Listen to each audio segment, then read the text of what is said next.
Hey guys, Jim here with Savage Shooters. I'm going to do a quick video for you today to show the difference between a Stagger-feed magazine system on the older Savage 110s and the Centerfeed on the newer Savage 110s. It's pretty simple and easy to understand, but we get a ton of questions from guys. Maybe they picked up a used rifle at the pawn shop or their local gun shop, not sure what they have. They're wanting to order an aftermarket stock for it or get some other aftermarket parts, and they just need to know, what type of magazine do I have. And this video is going to show you how to very quickly and easily identify whether you have a staggered feed or a center feed. So we're going to start out with the staggered feed here.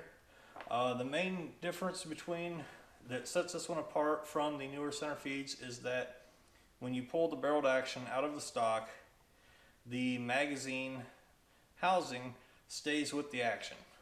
The spring and follower will come out the bottom. They're held in place by the bottom of the stock, but the actual housing surround itself, this black part here that holds the rounds, is mechanically attached to the action.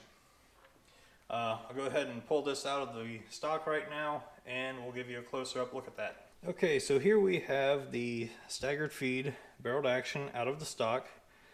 As you can see here, the housing for the magazine is mechanically attached to the action.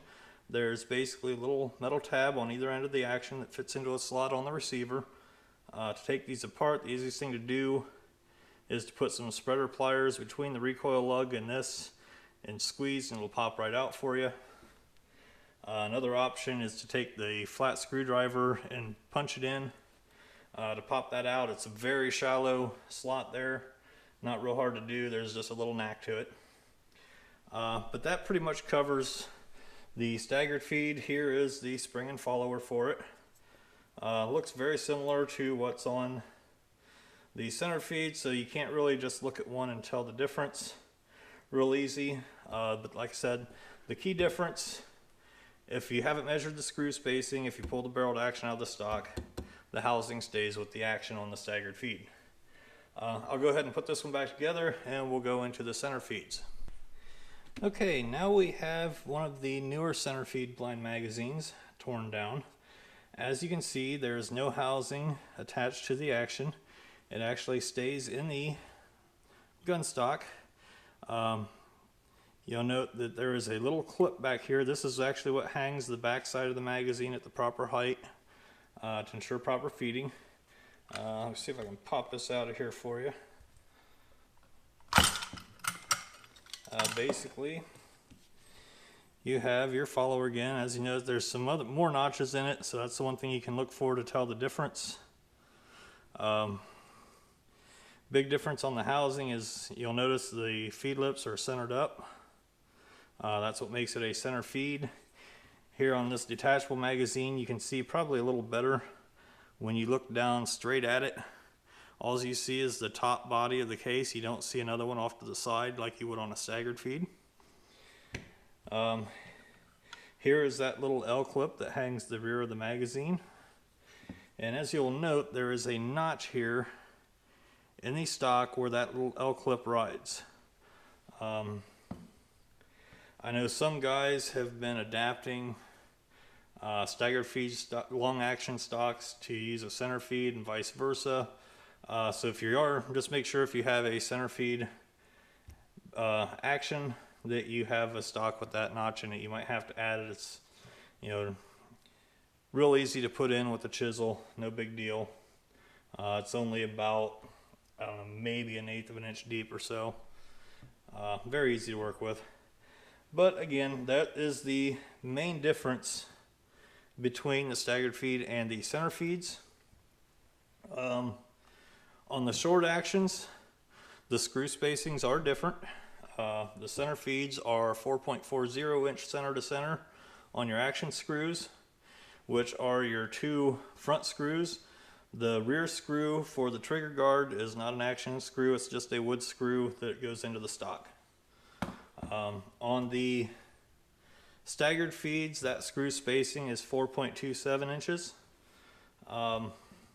There's also what we call the Gen 1 short actions. Some people refer to them as a J series action, which is a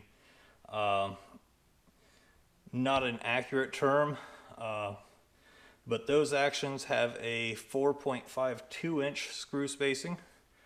So you have to pay attention to what you have when you have a short action. Measure the screw spacing center to center. Make sure you know what you have when you are ordering a replacement stock. On the long actions, the screw spacing is the same for all years. I can't remember what it is off the top of my head, 5.6 something or something like that. I don't remember for sure. But it is consistent. The only thing you have to look for is you know, if you have a Centerfeed, make sure you order Centerfeed stock so you have this notch in it. As I said, some guys have adapted the newer Centerfeeds to take the older Stagger-feeds and vice versa, just depending on what they were able to get. You know, they pick up a long action stock at the gun show or whatever, and they adapt it to their needs. Basic woodworking skills and a Dremel will take care of most of the fitment issues between the two that you might run into, but it is not a drop-in fit from staggered feed to Centerfeed or vice versa on the long actions. Short actions, you have to get the screw spacing correct. Otherwise, you're going to be SOL. So that pretty much covers the Centerfeed versus staggered feed. Hopefully that's helpful to some of you guys new to Savages that are looking for stocks or whatnot. I'm going to do another video here shortly that's going to cover the difference between the what I call the premium Centerfeed magazines and the Axis style Centerfeed magazines, just to show the difference there, because there's a lot of confusion on that as well. So I'll wrap this up and we'll get into that.